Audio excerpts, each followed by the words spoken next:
Story 1.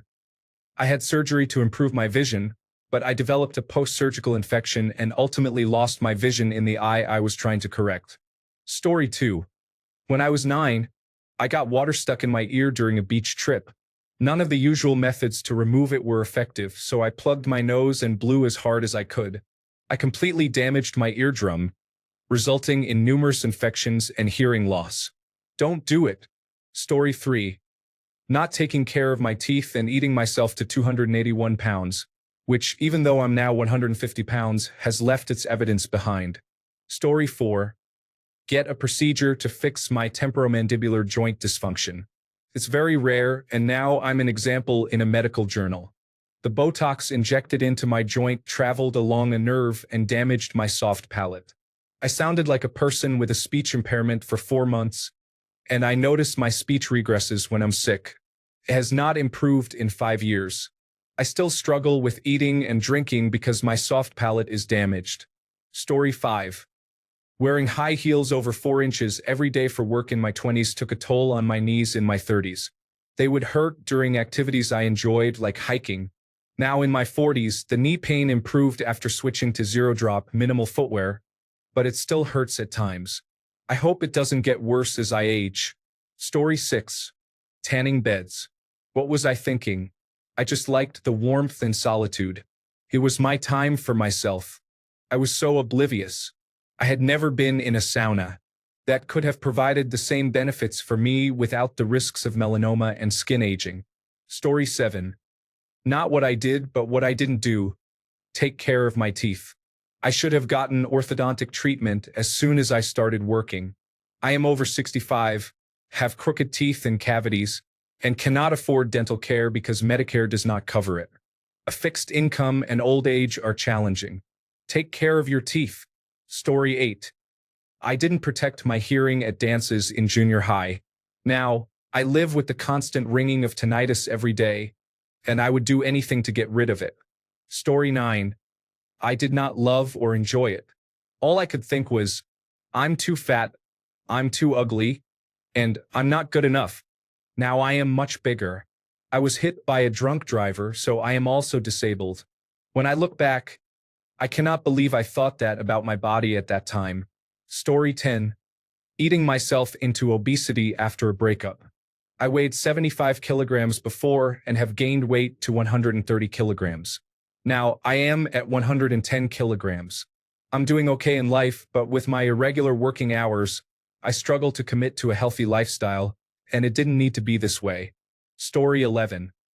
I pushed through the pain, believing that intense pain was just a part of vigorous exercise. It turns out I had an undiagnosed connective tissue disease and am now a wheelchair user at 50. Pain is your body telling you something, and that message should never be ignored. Story 12. When I was younger, I was climbing walls on a castle and lost my footing, so I jumped down 25 feet and injured my heels. I had recently been approached to join a football team's academy, so my life would possibly be very different if that had never happened. I was 15 years old at the time. A group of friends and I had walked a couple of miles outside the village to this castle because there wasn't much to do for people our age. I spent 2 weeks in the hospital after the accident. My bedroom was moved downstairs because I was in a wheelchair for 6 months afterward and on crutches for about 5 months. It now hurts a lot to be on my feet, so I need to try and take regular breaks and sit down or I start limping. I am now 36, and there is a high chance that I will need a cane to walk in the next couple of years. I do play football now and then, but I am nowhere near the ability I had, and the impact on my feet means I limp for a couple of days afterward. I want to say thanks for the upvotes. This is my most upvoted comment ever. Story 13. Good question. I would take much better care of my teeth starting from an early age if I had a chance to redo my life. Story 14.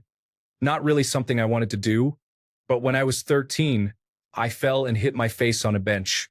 One of my front teeth broke off completely and had to be glued back.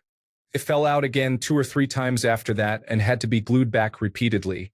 Right now, I am still somewhat paranoid about it falling out again. It has been at least 10 years since the last time, but I am still conscious about it and the food I eat. I regret walking next to that bench. Story 15. I have damaged my body through various extreme activities like climbing, skydiving, dirt biking, and whitewater rafting. If it had the potential for injury, I was all in. I am now 55 years old and experienced a heart attack at 42. I've broken 35 bones, some multiple times, and I am in pain constantly. Story 16. I insisted on a vaginal birth instead of a cesarean section when I was struggling to deliver my son. They ended up performing an episiotomy and using forceps after I pushed for 8 hours. I suffered a 4th-degree tear, muscle atrophy, and lifelong damage that will worsen when I reach menopause. I was very stubborn. I wish every day that I either had not taken an epidural or that I had chosen a cesarean section. Story 17. When I was 21, I fell asleep while driving and flipped my Jeep. I broke 3 vertebrae in my back and 2 in my neck. It's amazing I wasn't paralyzed. The doctor said I would have significant back problems by the time I reached 40. I'm 44 now and still working without any restrictions, but I have spent a lot of time stretching and exercising my back to prolong my working ability and quality of life. I invest everything I can afford in my retirement account, and I would definitely give it up to avoid being crippled later in life, whether that happens sooner or later. Story 18. I had Botox injections in Bangkok in a clinic located in a shopping mall. I have no idea what they injected me with. It caused a terrible allergic reaction and constant itching. At first, the itching was confined to the injection area. I had to press my fingernails there and scratch slightly. Otherwise, it drove me insane as it never stopped. After a few weeks, the itching spread to other areas of my body. It was no longer just my wrinkles above my nose that required my attention, but my entire body. Being completely allergy-free for the first 35 years of my life turned into a condition called mast cell activation syndrome in less than a week, requiring me to take 3 to 4 antihistamines daily. I have been taking them ever since. Otherwise, the itching becomes unbearable. All it took was 1 injection session, and everything was completely wrecked. Surprisingly, it didn't affect my muscle nerves, so it's a mystery what they actually injected. Story 19. I had a septic meningitis but did not realize it, and it caused brain damage because I let it fester for about 6 weeks. My life is ruined. Story 20. Skin picking. I started at 9 years old after a traumatic event and have never stopped. My upper body is so scarred that a doctor once asked me if I have neurofibromatosis. The skin on my arms is practically numb by now. Story 21. Powder brows are essentially face tattoos that are misleadingly marketed as semi-permanent. They turned black and gray after a few days and did not fade at all. I waited years to remove them because I was too scared of ruining my face further. I just had my 5th laser removal session. The color has turned orange now because removal takes a long time, and the ink fades slowly from black to red to orange to yellow. There may even be a point where you can't completely get rid of the yellow. Powder brows are a scam, and I also regret getting my other 2 tattoos. Story 22. In 2010, after years of fighting against depression, I attempted to commit suicide by self-immolation. Results. Although I did not die, I sustained burn injuries on 50% of my body and spent 4 months in the hospital undergoing 14 skin transplant surgeries. Despite the painkillers, the pain was so intense that I prayed to God countless times to let me die because I couldn't take it anymore. When I was released from the hospital, I began my rehabilitation journey, which, like my time in the hospital, was extremely painful, and my depression worsened after I saw what I had done to my body. 15 years have gone by, and while depression is something I will always have to live with, I have regained confidence and am working hard to achieve my goals. To all the people who are suffering and thinking of ending it all, please talk to someone. As long as you are still alive, there is always hope. If anyone has questions about my story, feel free to ask. My nickname is just a joke I got from a song. Story 23. Gaining weight can lead to irreversible damage and contribute to real self-hatred. It can restrict your activities and what you allow yourself to do. You may dislike pictures of yourself and avoid group photos. This mindset can cause you to miss out on opportunities, and losing weight can be very challenging. Additionally, you may feel that healthcare professionals do not take you seriously, as they often suggest losing weight as a solution to various issues. Story 24. I began picking at my skin. It started with small bumps on my arm and over the years spread to my entire body. Years later, I learned that I actually have obsessive-compulsive disorder. Eventually, I started pulling and plucking my hair as well. Now, about 10 years later, I am struggling with both dermatillomania and trichotillomania. I don't know how to stop. It's a difficult combination of compulsions and habit. Story 25. Always do your annual exams. My abusive husband, who attempted to kill me, played the long game by cheating on me during my pregnancy, which resulted in me contracting HPV and subsequently developing cervical cancer. I discovered a nodule on my cervix after the birth of my last child. I noticed it after my ex-husband and I became intimate again when it was safe post-birth. I was 24 when I visited the gynecologist. I explained to her that I felt a bump that hadn't been there before giving birth, and my husband insisted it must be related to childbirth, as it was our third child. My naivety led me to trust him, which is why I sought medical advice. The gynecologist made me feel embarrassed for noticing the nodule, questioning how I even felt my cervix. She forced me to admit that my husband and I had been intimate when I discovered it, and I felt humiliated. She said I had already had my pap smear for the year and that if I wanted another one, I would have to pay out of pocket. She dismissed my concerns, which made me afraid to return for future exams.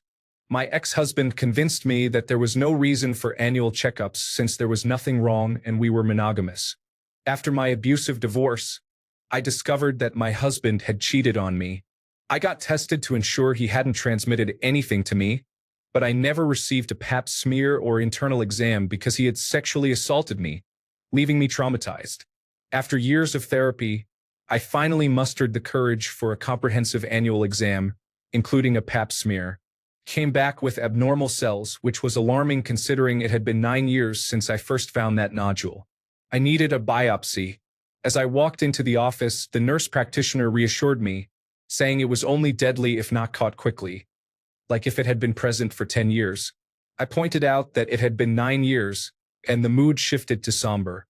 The biopsy results were concerning, requiring me to see an oncologist. He conducted another internal exam and noted the nodule, which was not the site of the biopsy. He mentioned it was likely benign but would test it for safety. When the results came back, it indicated the worst affected area and suggested it had been present for years. The nodule necessitated a conical biopsy, complicating my ability to carry children in the future. It also led to a hysterectomy, rendering the previous point moot. I experienced an unusual autoimmune reaction from the biopsies, resulting in my ovary swelling to the size of a baseball. I was ordered to bed rest for months to prevent torsion of the ovary, frequently visiting the emergency room for potential surgery. I lived in constant fear of severe complications, thinking that any sudden movement could be fatal. Ultimately, I had the hysterectomy. After returning home, I bled heavily and nearly died, losing half my blood volume into my abdomen. In total, this ordeal spanned from February to my hysterectomy in June, my hospital release in early July, and faced continued recovery issues until late August. I had to follow up with a hematologist because I experienced persistent, unexplained bleeding. I didn't manage to regain normal function until around October, making walking with my youngest on Halloween a challenge. If I had listened to my instincts when I first felt that bump, insisted on a pap smear, and prioritized my annual exams, much of this could have been avoided. If I had sought help after my assault and received a proper evaluation, I might have prevented this situation. If I had known that STD panels do not cover HPV and the essential need for a pap smear, I could have acted sooner. This entire experience could have been avoided with awareness, bravery, or anger. I spent months with doctors warning that I could die at any moment, categorizing my situation as urgent but not emergent until I was actively dying, which delayed necessary surgery. While on bed rest, I had to rely on my mother to help raise my 3 children, which terrified all of us. It is frustrating to reflect on how my situation could have been avoided had I adhered to my annual gynecological exams and received my pap smears. Story 26. I started vaping. I had never struggled with addictions before, and I liked the social aspect. For years later, I have issues with circulation to my fingers and toes, a constant dry and itchy nasal system, and random shooting pain in my lungs. I quit cold turkey 13 days ago after the lung pain got really bad and scared me. However, I can't believe that despite that, I am still craving it whenever something goes slightly wrong or I have a drink with friends. I hear it gets easier, though. Story 27. I started drinking every day because I could not deal with the stress from the pandemic. I tell myself that I really had no other outlet. I can't smoke cannabis due to asthma, which makes me cough whenever I breathe in anything other than air. I did not want to try anything harder because it is illegal. I just wanted the pain of every day to go away. For years later, I'm drinking at least a third of a handle of vodka every night and barely feeling a buzz from it. I want to stop. I truly do. It's so hard. Alcohol is much more addictive than people think, and going cold turkey can legitimately be dangerous, which makes me want to try tapering off. Every day I think to myself, I'm only going to pour one shot an hour.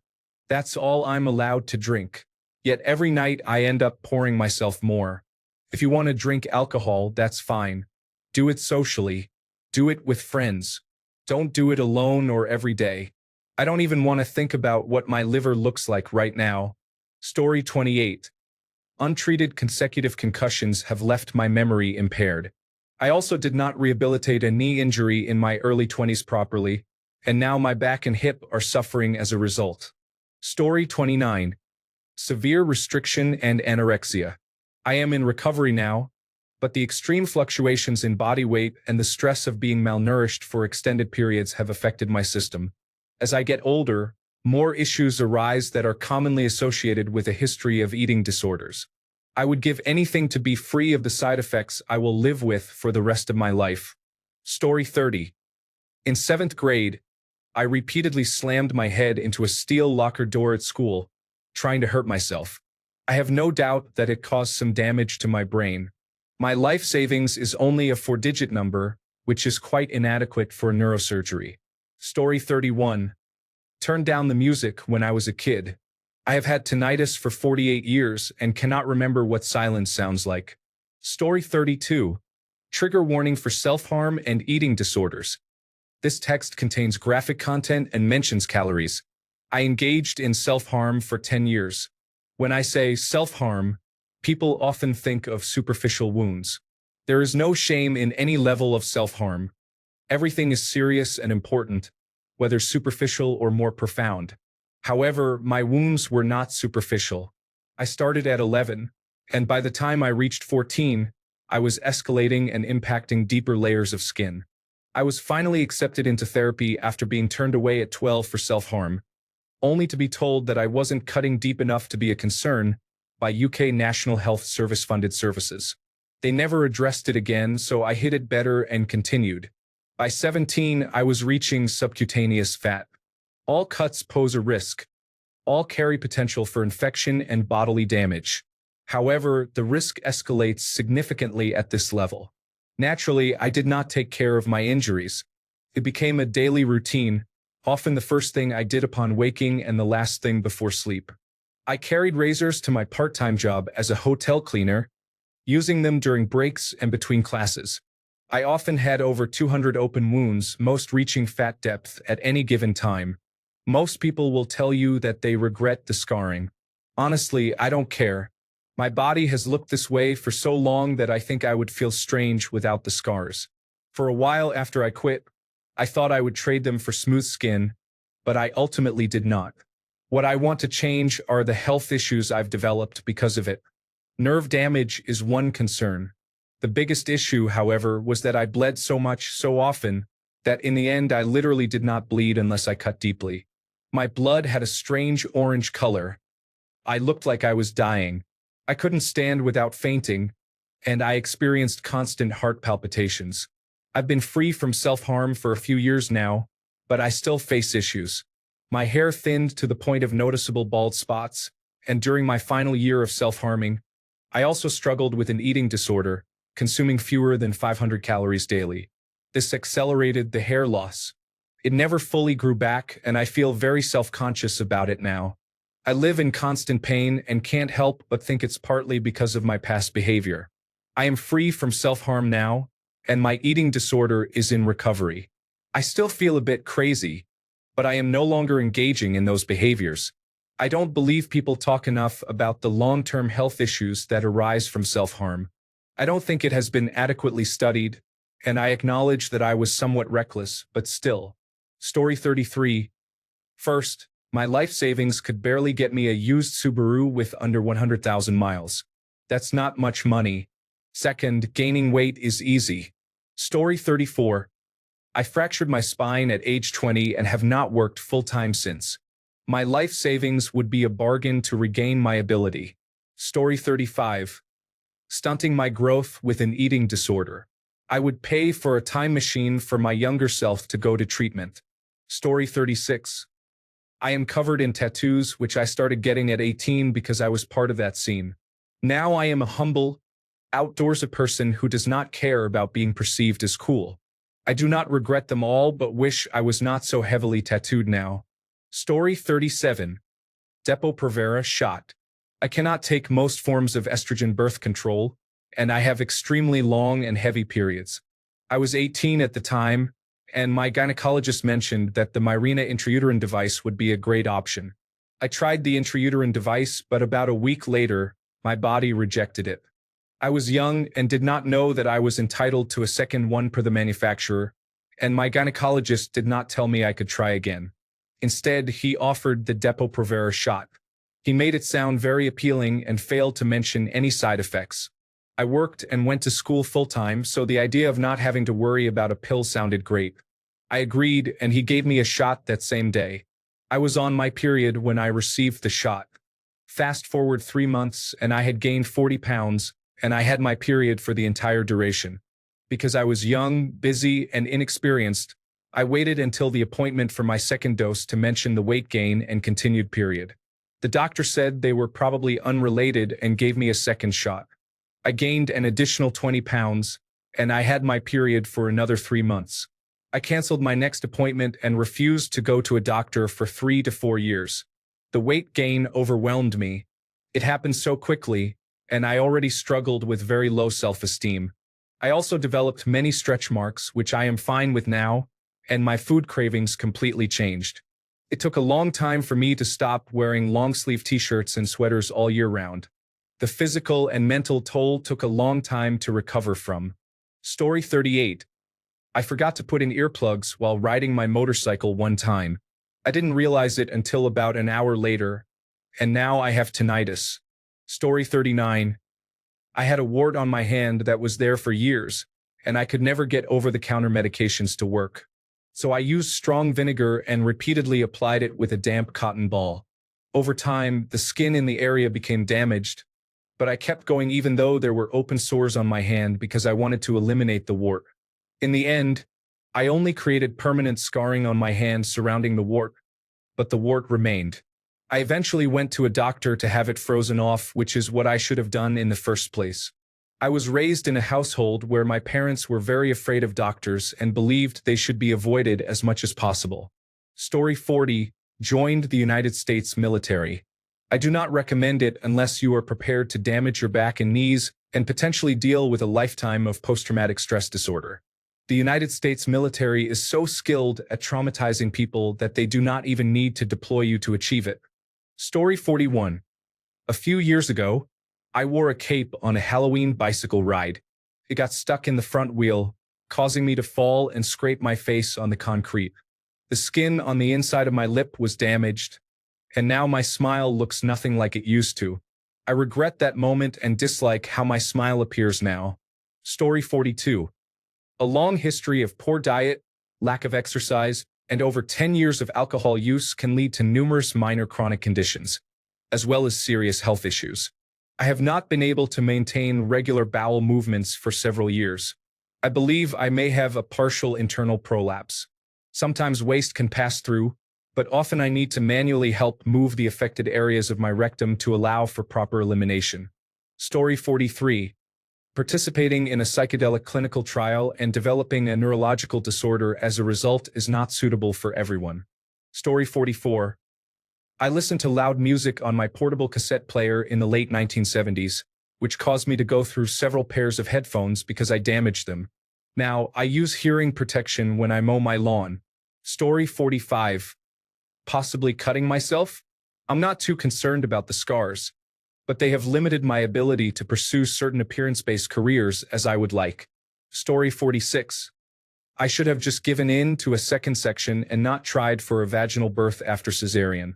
A doctor didn't warn against a vaginal birth after cesarean, but they were very cautious with the cesarean, which I struggled with the first time around, having a 12-year gap between kids. I opted for a trial of labor to encourage my body to go through the natural route, aiming to cause the least amount of stress, supported by a midwife. Labor progressed slowly but smoothly until it didn't. I ended up vomiting in the operating room, losing consciousness, and almost dying from a ruptured uterus.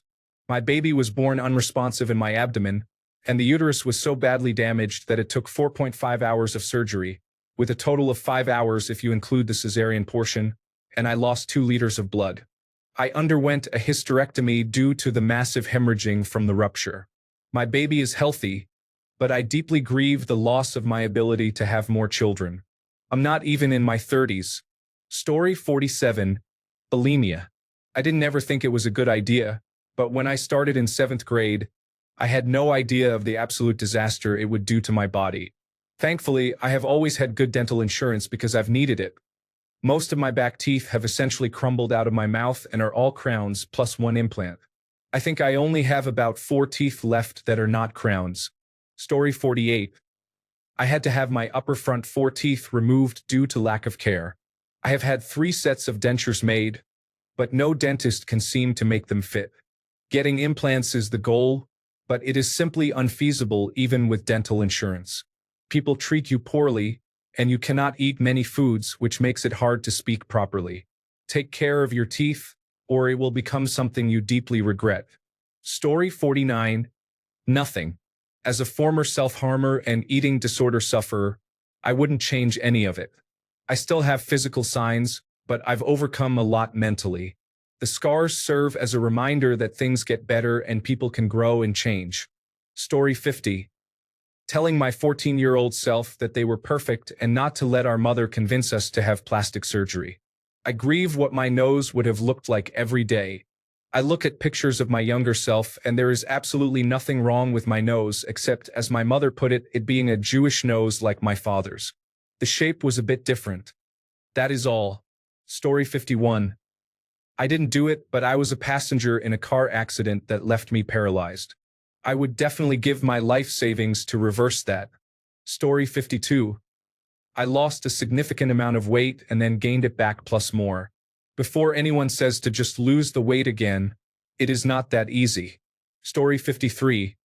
Having breast implants for 23 years caused scar tissue that interfered with muscle function. Implants were removed in 2019, and now, over 5 years later, after spending thousands on physical therapy not covered by insurance, I can finally put my own hair into a ponytail. Anything you put in your body will create scar tissue. Don't do it. Learn to love your body as it is and find someone who appreciates the natural you. Today's society has no idea the long-term pain and physical damage they are causing in the name of vanity. Story 54. I got my eyebrows microbladed. 10 years ago, they told us it would fade in a couple of years since it was only in the outer layers of the skin. I don't know why I believed that. It's a face tattoo. 10 years later, my brow bone is orange, and I have to cover it up with concealer. Maybe it will fully fade one day. Story 55. Wearing ear protection to concerts is important. I can't hear anything, and I'm only 31. Wear ear protection, kids. Story 56. Teeth.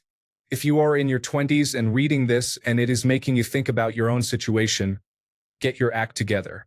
Story 57. Allowed an abuser to determine my worth. Though my mental state regarding my worth is excellent, my body is paying a heavy price in my later years. Story 58. I fell out of bed onto my back, broke a vertebra, and have since suffered from terrible chronic back pain that no one can help with. If I could just go back in time and erase that night. Story 59. I have struggled with self-starvation for over 30 years and have made multiple suicide attempts, which has taken a toll on my body. I rarely eat or sleep and wake up each day feeling a deep sense of self-hatred. Story 60.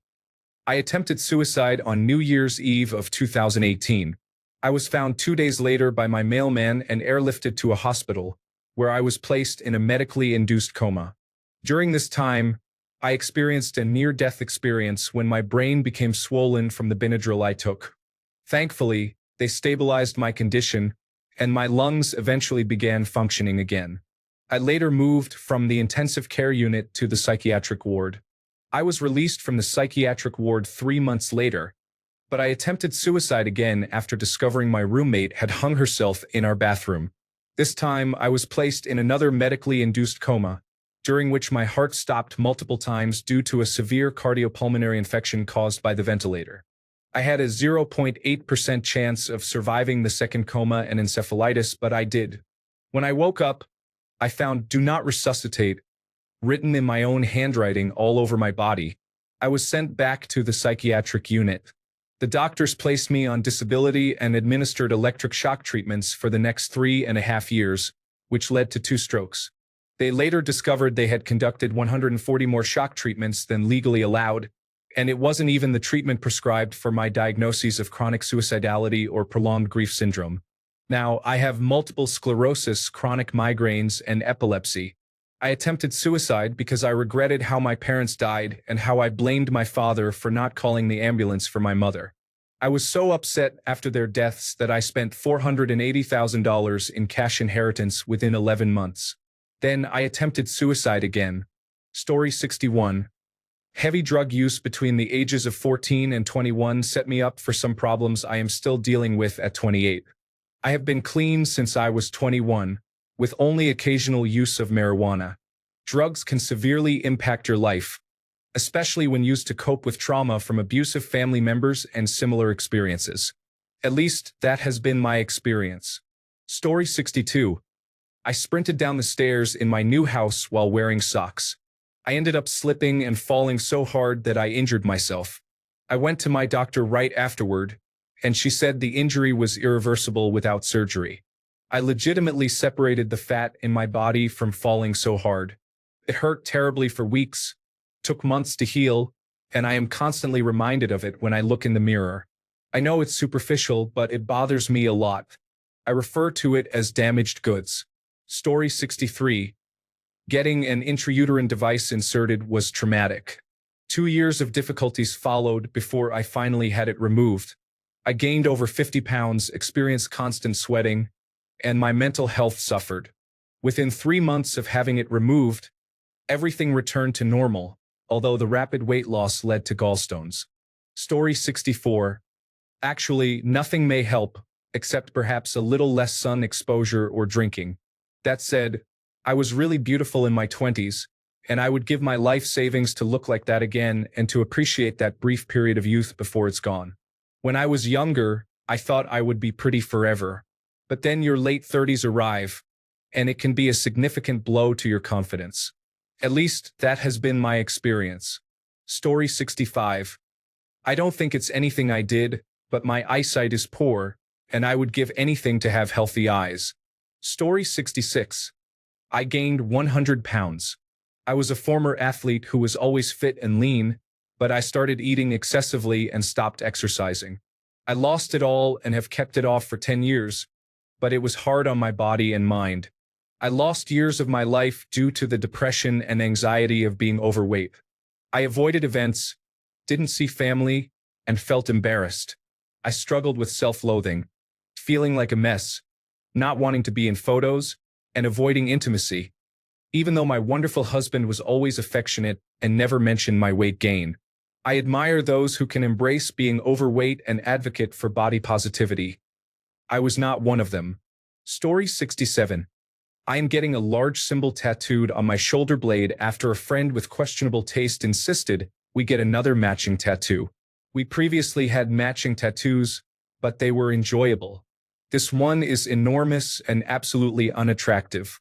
I can't wear racerback shirts or anything else that exposes that skin because I am embarrassed. We are no longer friends, not because of the tattoo, and I would do anything for it to disappear. Story 68. Having had a double mastectomy right after I turned 20, it's almost 11 years later, and I wish I hadn't surgically altered my body. I regret it, and I'm forever stuck this way now. I wish I had listened to my therapist about treating my years of post-traumatic stress disorder from multiple instances of sexual abuse. I was already a self-harmer for years at that point and thought I knew what was best for myself with transitioning, but I ran so hard with what I believed was gender dysphoria. It didn't fix my issues. I masked them with something new. My body dysphoria is still persistent, as it has been my whole life. I still take testosterone to this day, but I just wish I could go back and help my younger self who just wanted to feel safe and okay. I miss my old body and who I was. Story 69. It's a long story how it happened, but I lost both my big toes as a consequence of my drug addiction. It doesn't limit me much physically, but I am very self-conscious about taking my shoes off. Story 70. I started using hard drugs at the age of 15 and continued until I was 25, leaving my brain in a poor state. I occasionally dribble and tremble a lot, and I constantly dissociate. I also experience tingling sensations in my hands and feet, which I believe may be a form of nerve damage. Story 71. I had a problem with alcohol for a while. It's common enough in the masonry trade. I didn't see how bad it was and didn't realize I had to have it. Oh, it's cold. A bit of Fireball will warm me up. Oh, it's hot. Some vodka and lemonade would be great. I have a headache. A bit of gin and ginger ale will do the trick. Now my liver is almost as damaged as my mind. Story 72. I sent inappropriate photos as a teenager, and even after turning 18, I wish I had realized the impact it had on myself. Story 73. I wouldn't smoke tobacco, and I would like to reverse any of its effects, although that isn't possible. I would also like my damaged tooth to be replaced so I don't look like I have unsightly teeth. Story 74. I would not care about what others thought of my body. I would base it on performance, how often I didn't get sick, and my ability to move well.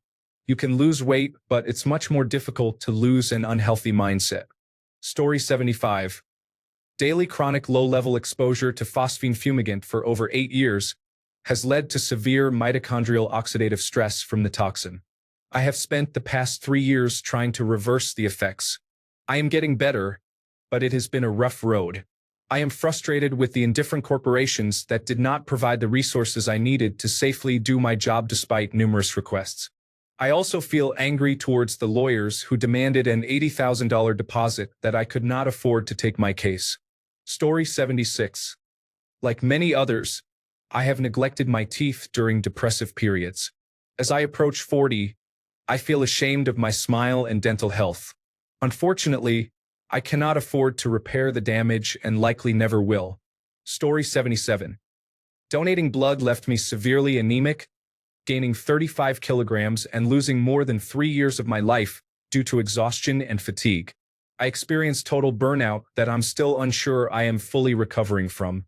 I did not think it would affect me as much as it did because I only donated every 6 to 9 months, do not get periods while on birth control, and had never experienced issues with my iron levels.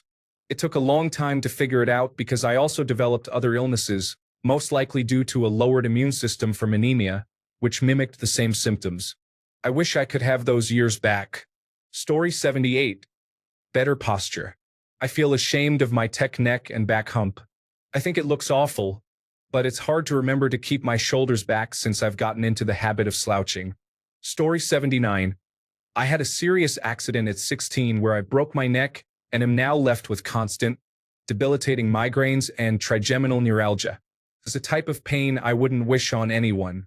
While things could be worse, they could also be better. I would do anything to go back and prevent myself from being involved. Story 80. I had bulimia when I was younger and I still suffer the effects now. I destroyed my teeth from vomiting and had to have all my upper teeth removed. I now have a denture in my late 20s. I can only eat when someone else is eating, and I always feel sick after eating, even if it's just a crisp. It's psychological, and 7 years of therapy haven't helped. Story 81. Dieting. If I could have just loved myself at 10 pounds heavier than I wanted to be, I wouldn't have yo-yo dieted and would probably still be up 10 pounds instead of 50. Story 82. Probably when my friends and I started our own hardcore backyard wrestling promotion.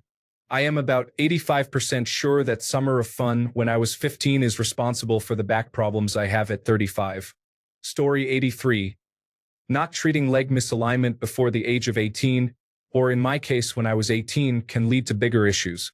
My misalignment was mild, just a tilted left foot. However, the slightly tilted left foot is merely a symptom of a much larger problem affecting the orthopedic health of my entire body. Story 84. As a fit man in my early 20s, I didn't really pay attention to warnings about lifting one item at a time or having assistance on stairs. I injured my back, and now on my good days I can walk. Story 85. Not nourishing it when it needed it the most. I grew up not only with an unresponsive mother, but an unresponsive family. Mix that with the terrible anxiety that made me feel nauseous every day, and it severely affected my physical and mental health. I wish I had been taught balance. It remains a struggle to this day. I also wish I had worn more comfortable shoes for work and commuting. I was walking everywhere. I chose style over comfort, and now the base of my spine hurts badly if I stand or move for too long. I wish I had stretched every day as well. Building healthy habits is tough. Story 86. Watch videos while using the restroom. I can sit there for 45 minutes easily. I'm pretty sure I damaged my pelvic floor doing this and ended up with a 4th-degree tear during a very easy birth. Story 87. Coping with depression through junk food has led to morbid obesity and a long delay in seeking treatment for mental and physical issues. I acknowledge that I could have become an alcoholic or used drugs, and I sometimes wonder if that would have been easier to overcome. I cannot change the past, but I will likely be haunted by it for many years before I can let go of the baggage, both literal and metaphorical, that those choices have placed on me. Story 88. Everything I regret, weight gain, lung damage, back problems, and even my current life situation, comes back to having been suicidally depressed and experiencing a psychotic break in my 20s. I truly wish I had been able to believe I could get help. I regret not wanting to take care of myself before it was too late. During my teens, some traumatic events occurred, and I spiraled into a pattern of trying to take my own life several times, followed by years of self-destruction through drinking and drugs. It's hard to pinpoint one thing. When I drank excessively, I would often fall and hurt my back. I also gained a significant amount of weight because I was too injured to exercise. My lungs were not in good shape before, and smoking did not help.